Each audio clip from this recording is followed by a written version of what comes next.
Welcome, amazing friends, and let me teach you how best to solve this Math Olympiad Exponential Equation, and the skills you will learn, you are going to apply to solve questions of this type.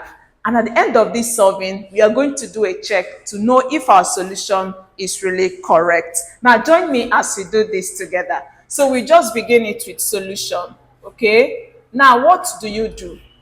Just remember this rule of exponents, which says that a to the power of negative n, the negative sign is 1 over, then raise a to the power of n.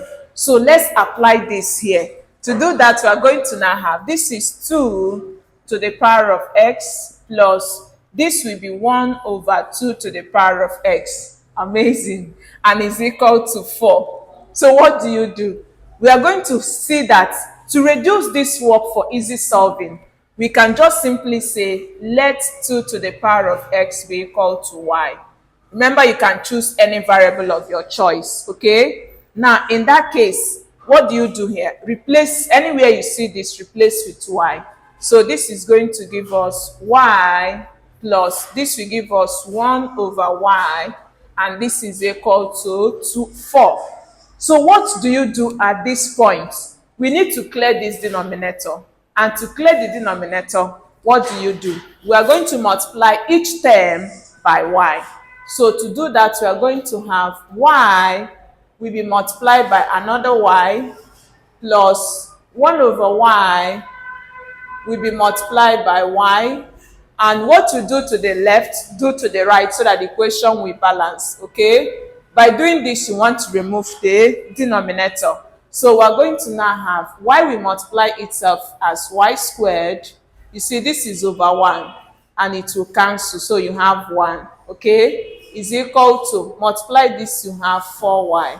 So you see that this is leading you to an equation we call quadratic, because the highest power of y is 2. So make it look more beautiful. In that case, we have y squared. This is positive. So to remove it, you subtract. So you subtract 4y, then plus 1 is equal to 0.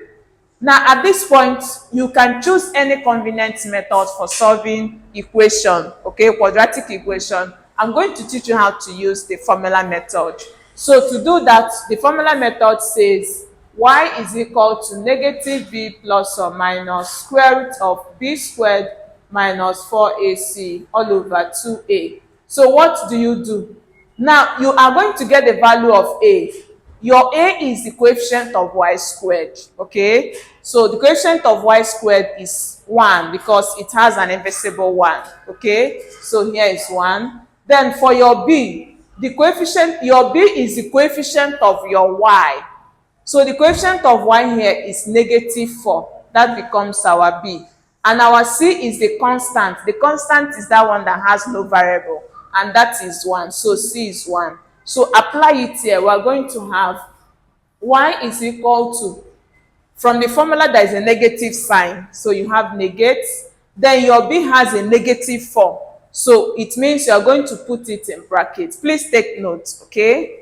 Then plus or minus square root of, your b is negative 4, so square it, minus 4, a is 1, and c is 1.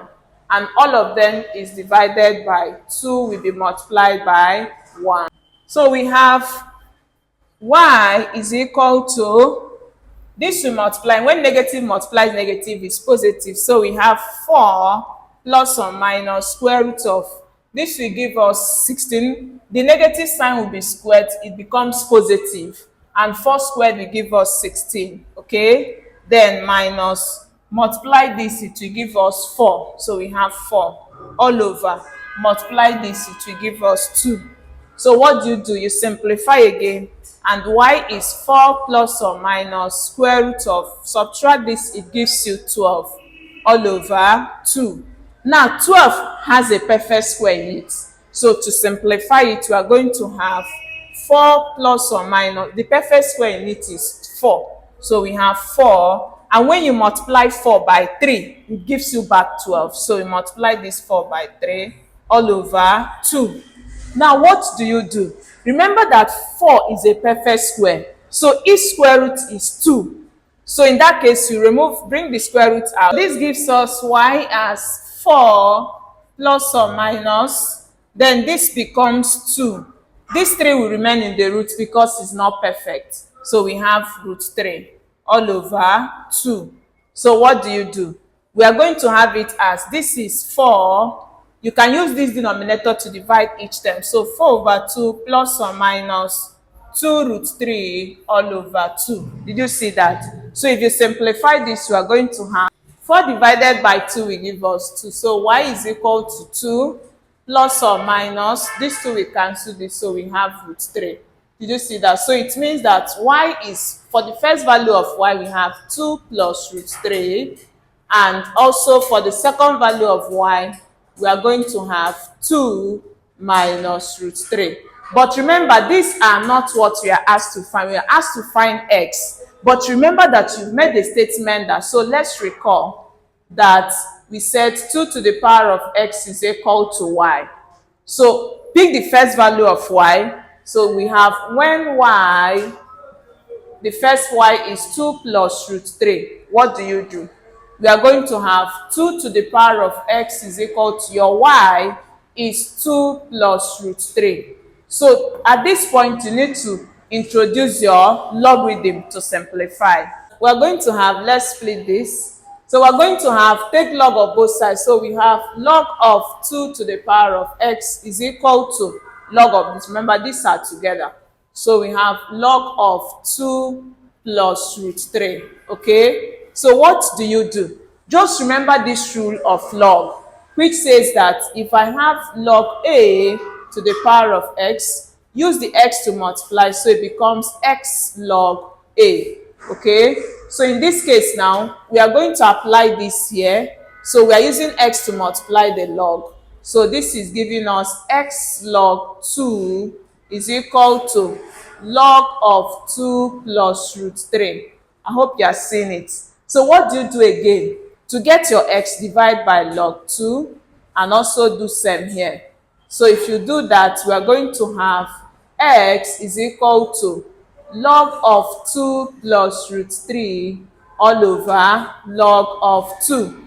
Now, at this point, what you need to just simply do is to remember that if you have log a all over log b, it means log a, then this will become the base. So if you apply this rule here, we are going to have it in x is now equal to log of 2 plus root 3.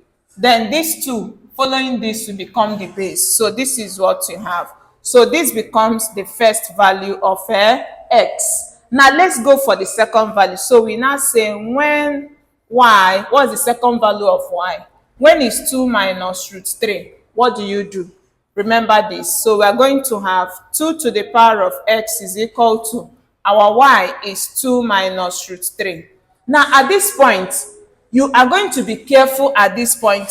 You are choosing this value because when you subtract this root from 2, it still gives you a positive value. Okay? So always be careful for this. If it gives you a negative value, it means that this y will not be a solution for you to get the value of y. I hope this is clear. So we are choosing this because it's giving us a positive, because you know, when you have a positive base, you're automatically going to have an answer that is not a positive. You are also not going to have a negative value here because the base here is positive. So you're not supposed to have negative here. I hope you got that. So because it's positive, we accept this value of y. So repeat the same process you did there. So we are going to take the log of both sides. So we have log of 2 to the power of x is equal to log of 2 minus root 3. So this becomes, use this to multiply. We have x log 2 is equal to log of 2 minus root 3. Okay, so divide both sides by log 2, divide this by log 2.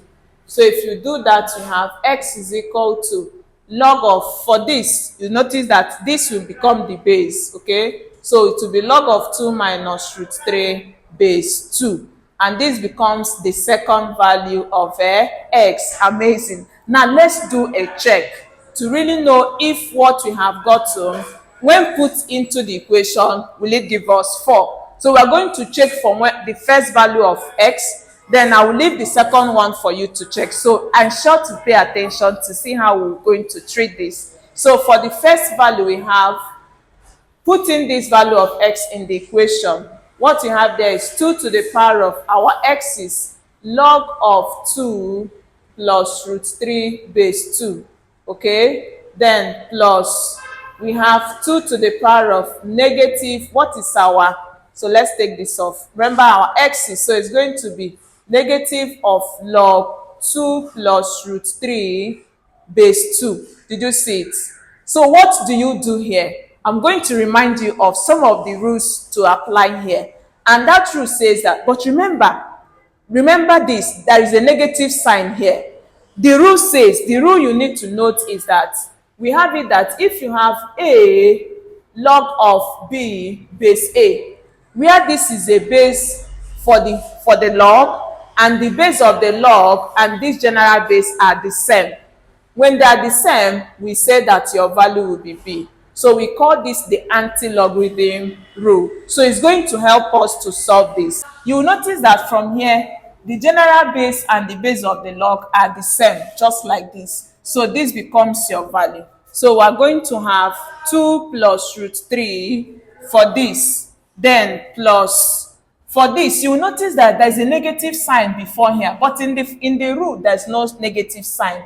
And remember, this negative sign means that the coefficient of this log is a negative 1.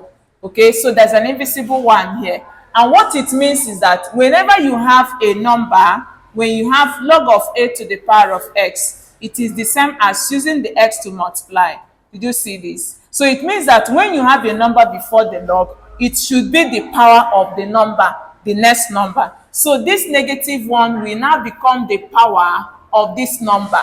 I hope that is clear. So in answering that question, we are going to now have it as, so we are going to have, when this becomes a power, you now see that this and this are the same. So it means we are going to have 2 plus root 3 will now be raised to power of negative 1. I hope this is clear. So let's still simplify to have 2 plus root 3 plus the negative sign, like we said, is 1 over 2 plus root 3. Okay? And to simplify this has led us to a radical expression. And because it's radical, we are going to now apply our rationalization. You need to rationalize this. To rationalize means to remove the denominator, the roots are the denominator. Remember, the target is to rationalize the denominator. So to remove this root at the denominator, what do? We are going to have 2 plus root 3 plus, for this, it will be 1 over 2 plus root 3. Then this denominator, you are going to conjugate it. And the conjugate will be the change of sign. So because it's positive, the conjugate will be negative. So you are going to have 2 minus root 3 becomes the conjugate with which you are going to rationalize this. So this 2 minus root 3, you are going to use it to multiply the numerator and also multiply the denominator. By doing this, you are rationalizing. Okay, so if you simplify this, you are going to now have 2 plus root 3, then plus multiply the numerator. This, you are working with this together. Okay, so when we multiply this and also multiply this, so we are having 2 minus root 3 all over. Then for the denominator, you see that they are the same time, the difference is in the sign. Remember that if I have a squared minus b squared, it is a plus b and a minus b. So you can apply this here since they are the same, differences in the sign. So if you do that, we are going to have, this is 2 minus root 3 all over. This will now be 2 squared minus root 3 squared. Applying this, okay? So if you do that, simplify again, we are having 2 plus root 3 plus 2 minus root 3 all over. 2 squared will give us 4, and this square will cancel the square root, we have 3. Okay, so we're going to now have 2 plus root 3 plus, this will give us 2 minus root 3 all over. 4 minus 3 is 1. And when you divide the number by 1, it gives you back the number. Did you see it now? So if you simplify, you are having 2 plus 2 plus root 3 minus root 3. And this will cancel out, so to have what? 4 as an answer, which is what you have at the right side of the equation. Using these steps we have displayed, check for the second value of x and let's know what you have as your answer in the comments. Remember, sharing this will help those that see this as challenging to see how simplified it is. You can subscribe for the more tips you can get. Let's know how helpful this is to you in the comment section. Don't forget to give this tutorial a thumbs up. See you in our next class, and bye.